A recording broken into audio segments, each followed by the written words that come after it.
Нужно разделять, наверное, понятия, потому что зачастую идет путаница. Есть храп, это чисто звуковой феномен, который возникает при вибрации мягкого неба или структур мягкого неба.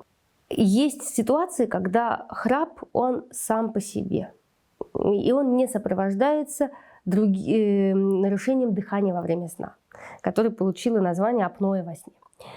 Это состояние, которое характеризуется возникновением остановок дыхания во время сна, которые приводят к нарушению структуры сна, вызывают снижение содержания в крови кислорода и имеют целый ряд негативных последствий на, в том числе, здоровье человека. Сердечно-сосудистая заболеваемость возрастает, патология, может быть, и нервной системы и так далее.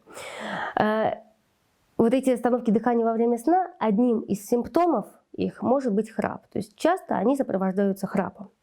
И когда храп является лишь симптомом вот такого состояния нарушения дыхания во время сна, то это состояние, безусловно, требует лечения.